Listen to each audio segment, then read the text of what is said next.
Today I am going to be discussing episode 5 of The Last of Us.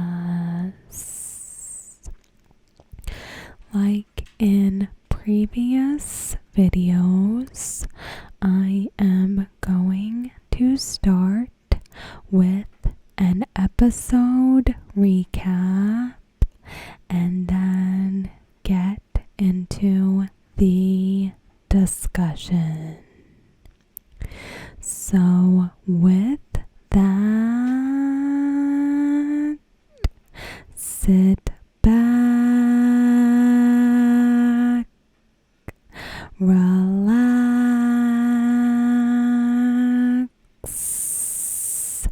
and let's get started. So before anything else, I have to say, I know we're only on episode 5, but this was definitely one of the more emotional episodes for me, which I feel like is saying something, considering every episode has tugged on my heartstrings in some way, but this episode, in my opinion, just took it to the next level. But with that, now I will get into the recap. It's finally time to find out if Henry is a good guy or a bad guy.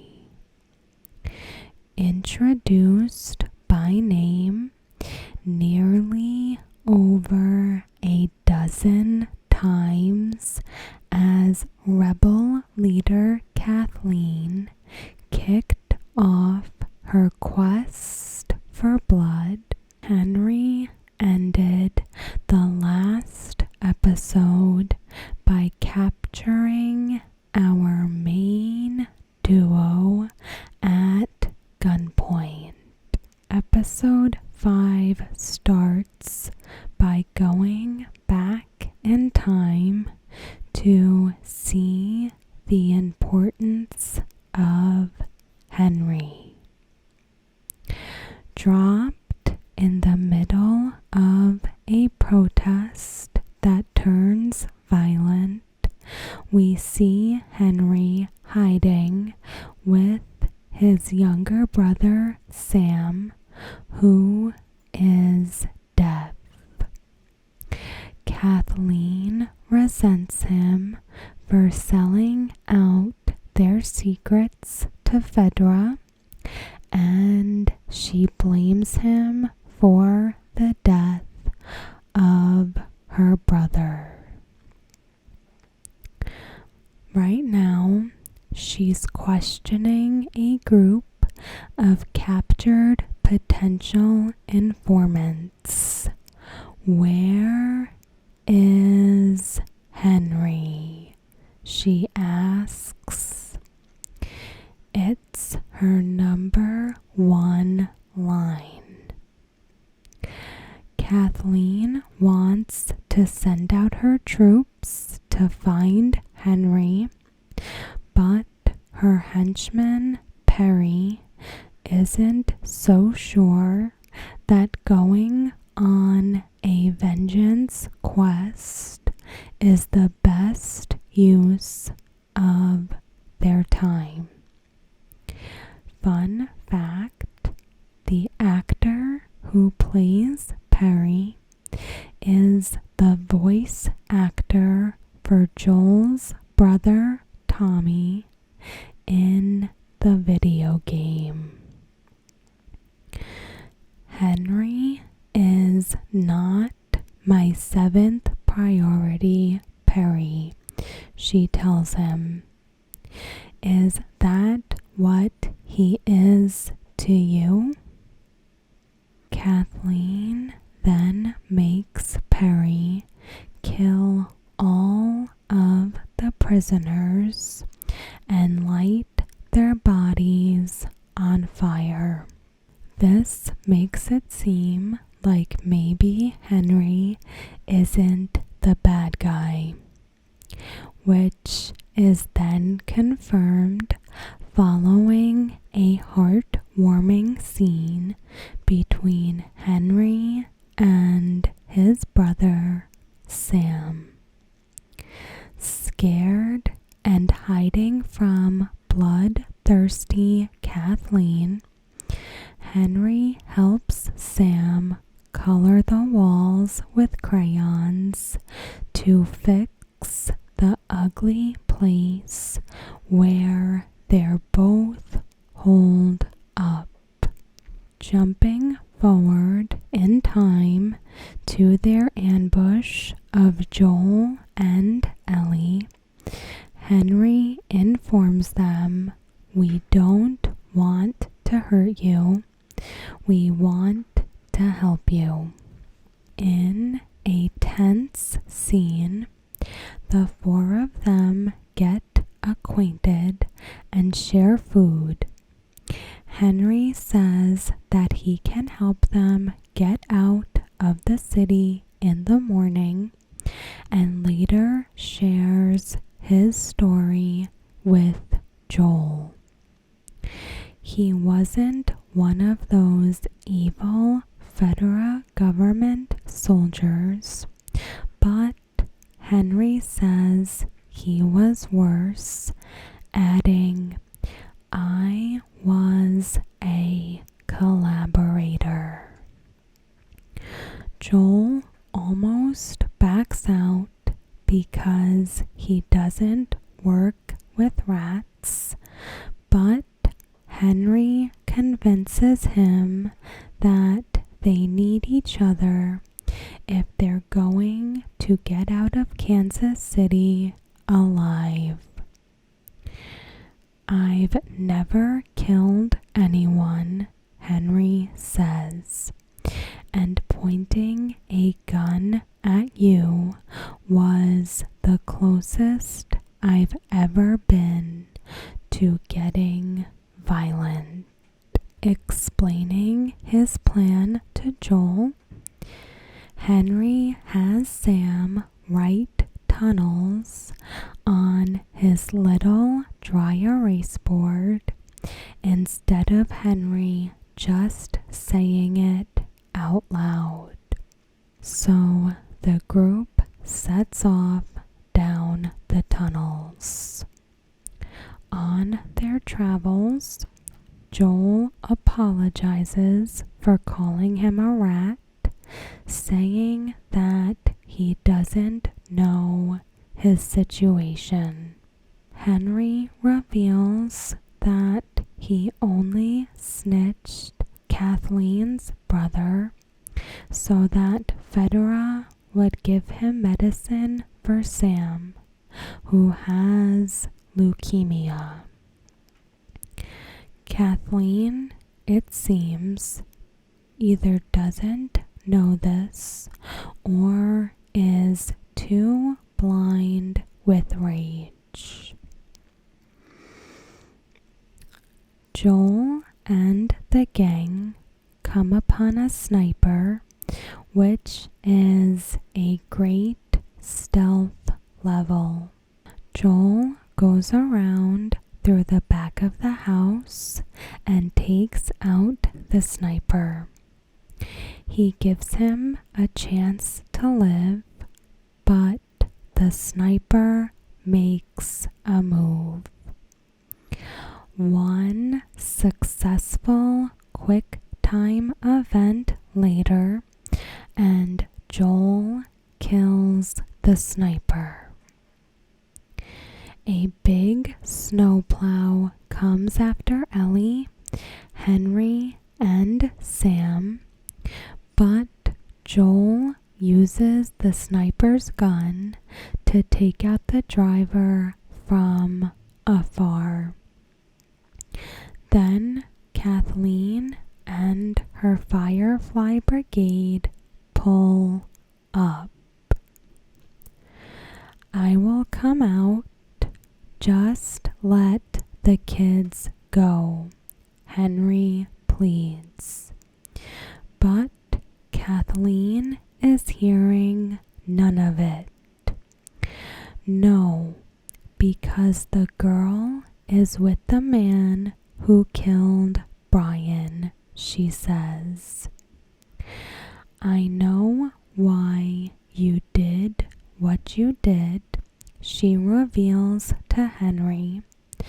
But did you ever stop to think that maybe Sam was supposed to die? Do you think this whole world revolves around him? That he's worth everything?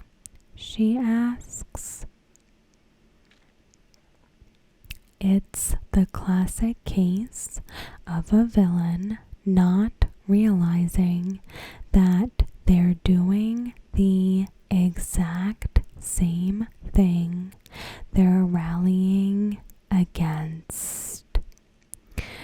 The standoff comes to a halt when 100 or so infected people storm the area, and we get our first glimpse of this show's mini boss. Roaring as he climbs up from the tunnel, likely the same monster that Kathleen tried to quarantine into oblivion last episode, the massive beast tears into the army like it's made of paper people. It slams one guy down and then rips Perry's head off. As Ellie runs around to try and help Henry, Joel snipes the infected from his window. A terrifying little infected girl kills Kathleen, while our four heroes somehow escape with their lives. Sam secretly reveals to Ellie that an infected scratched his leg, and the infection is clear as day. If you turn into a monster, is it still you inside? He asks her. Ellie breaks Joel's rule and tells him about her condition. My blood is medicine, she says. Ellie cuts her hand with a knife and then puts the blood on Sam's wound. Sadly, when they wake up in the morning, Sam attacks Ellie. After hesitating for a moment, Henry shoots his brother in the head. Shocked and distraught, he turns the gun on himself and fires. Ellie writes, "I'm sorry," on Sam's board after burying their bodies, and the two continue their journey west. Heartbreaking.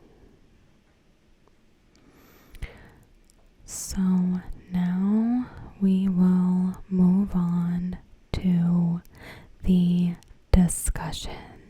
Did I hope that since they're changing things, Sam would survive?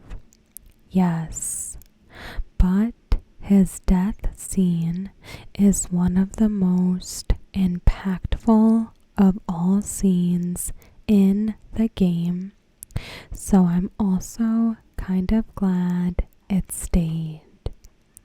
The actors killed it too. That bloater was scary. So now that both Kathleen and Perry are dead, I was wondering about the scene with the ground shaking in the basement. Was it connected in any way with the infected coming out, or did they just abandon that plotline for no reason? And then there's a follow-up that it was connected. That scene was there to show that there is something beneath, and we saw what it was in this episode. I had a thought on what makes Sam's death that much sadder. Sam was on the opposite side of the bed when Ellie woke up, looking away from her. He obviously knows he's deaf, so did he have the foresight to look away from Ellie while turning so he wouldn't immediately jump her in her sleep? Even in his last moments, he still wanted to protect his friend as best he knew how.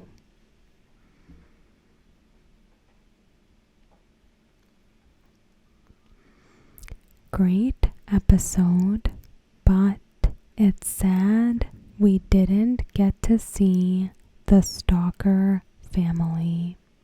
As soon as Kathleen started talking about forgiveness, I began to wonder if she would pick up a golf club in the next few episodes, only to find out she was a throwaway character. Many fans, I imagine, are going to be pretty pissed she died, and Abby didn't, despite their motives and personality being extremely similar.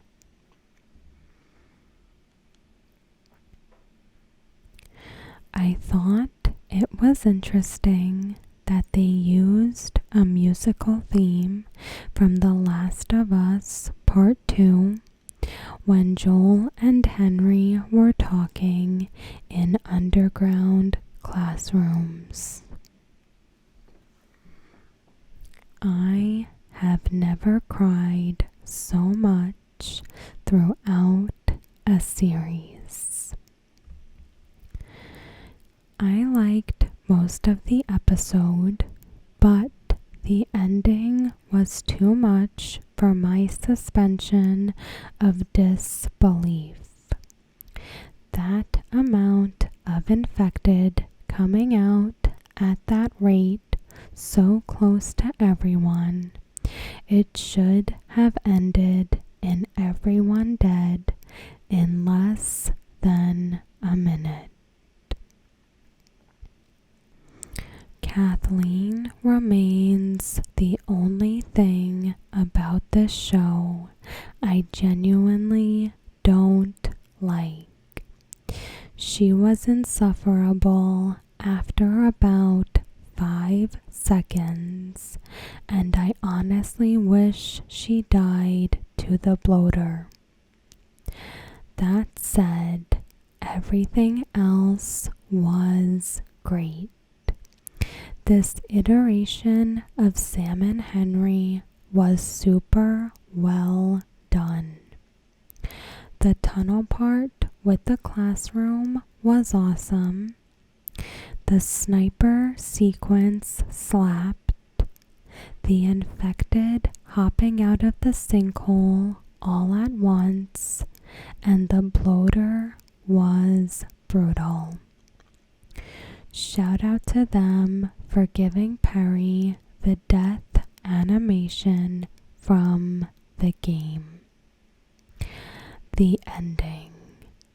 The scene with Sam and Ellie was so sad, and Henry just turning the gun on himself in near silence, looking absolutely broken, was an even bigger gut punch than what we got in the game, especially with Ellie's reaction. The Henry Sam ending was one of the saddest things I've seen on TV. I think part of it was that those actors were phenomenal. Both expressed fear and innocence so convincingly. Like Henry's instant excitement when Joel invited him to join them. This was super sad, and I had no warning because I haven't played the game. So I am going to end there. As always, thank you so much for watching. I hope you have a wonderful night.